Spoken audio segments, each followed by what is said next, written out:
As someone who was in a bedbound state for almost a year and has dealt with 3, 4 years of post exertional crash issues, I want to talk about this today because I know I'm not the only person out there, and you guys have asked me some questions about it. So, if you are someone who is crashing for days after you go to the grocery store, or crashing for a day after a phone conversation, your body is trying to communicate with you. It's trying to send you a message and tell you something very important. So, you did something totally normal, right? Maybe it was just having coffee with a friend, or cleaning your house, or washing the dishes, or cooking dinner. And now you're in bed for hours, for days. And I can remember at my worst point, somehow, it was like when I was just starting to get back in, like moving around my house and walking. I had this day where I was so excited I could get up and walk. And I was like, I'm going to go clean out this room in the house. I ended up not cleaning out that room, but I did put up two sets of curtains. I hung two sets of curtains and was out for a month. A month, no exaggeration. So I was unable to function, and I was left wondering what was wrong with me. Like, is my body just broken? Am I ever going to get better? And like, this was just a post exertional crash that I got into. And today I wanted to talk to you about what your body is actually trying to say when this happens. Because if I could have had someone to truly talk me through this while I was going through it, it would have been a lot less emotionally troubling, and so much easier on my body physically, because I would not have been constantly pushing and crashing and pushing and crashing. So think of your energy like a battery. You have a healthy battery, and a healthy battery, you use energy throughout the day, and then at nighttime, you plug it in and it recharges. And then tomorrow, you get to start with a fully charged battery. But right now, your battery is different. Okay, so you wake up at like 30% charged, and then you spend your energy all day long, and then you try to charge at night, but your charger's broken, so it charges, then it doesn't, then it does, then it doesn't, and you're only getting like 20% charged. So tomorrow you start at 20%, and then you keep going into this debt more and more. And so this post exertional crash is your body saying, hey, we are at 0%. Like, I'm shutting down to protect us. So it can feel like punishment. And I remember when I was in this state and I was like, God's punishing me. Like, I'm just a bad person. But it wasn't. He was trying to teach me a lesson, and he was trying to teach me to stop overextending myself, right? This was protection. And your body's forcing you to stop before you damage your body and your health permanently. So when you crash, your body's telling you three things. One, this was too much for my current capacity. Okay, so not too much for a healthy person, too much for a normal person, too much for the average Joe or Jane, but too much for your nervous system right now.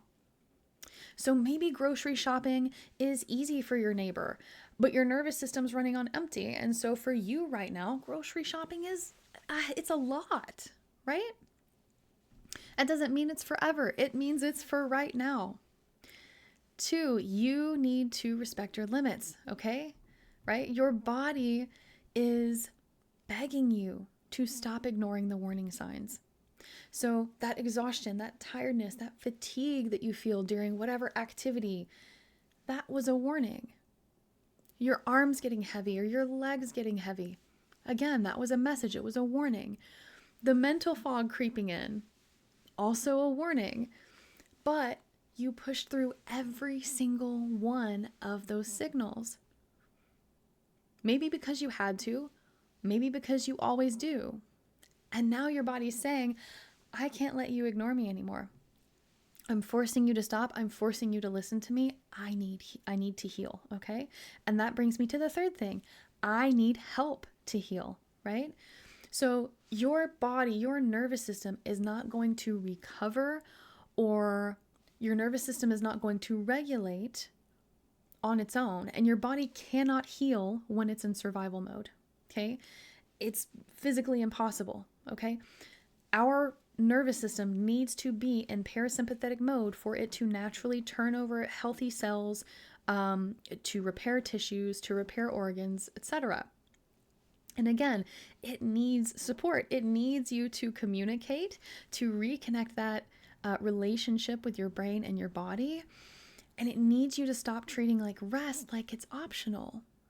So crashes are essentially your body's way of saying, like, please help me. Like, it's begging for assistance because your body can't do it alone. So here's what I want you to start noticing. And I want you to put this in the chat or in the comments below too. Before the crash, what were you doing? And then think about, how did your body feel during the crash? Were there any warning signs? How long did it last? And what helps even a little? There is going to be something that helps your body recover, and that is going to be different for everyone. And I can give you very generic answers like go outside in nature, go for a walk, stretch, and I do. And those are fantastic things. But that self-reflection is going to be so important for you actually making progress. So when you start to track these things and you actually take the time to nurture yourself and answer those questions for yourself, you are going to see patterns, right? You're going to learn, if I do X, I'll crash for Y days, okay? And then you can start to make choices and you can listen to your body more, not because you are weak or you are a failure or you're just a bad person and you're being punished by God, but because you're wise and you're smart and you're listening to your body and you're trying to rebuild that connection. You're learning to work with your body instead of against it.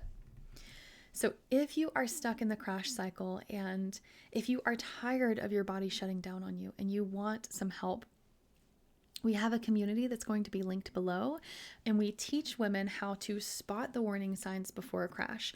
We teach them how to stay within their energy envelope, and we teach them how to gradually expand their capacity without triggering crashes. So all of that is going to be linked for you below, and just please keep in mind that your crashes are not a life sentence, okay? They are information from your body, and the more that you learn to listen and to work with your body, everything is going to change for you, okay? I will see you guys in the next video.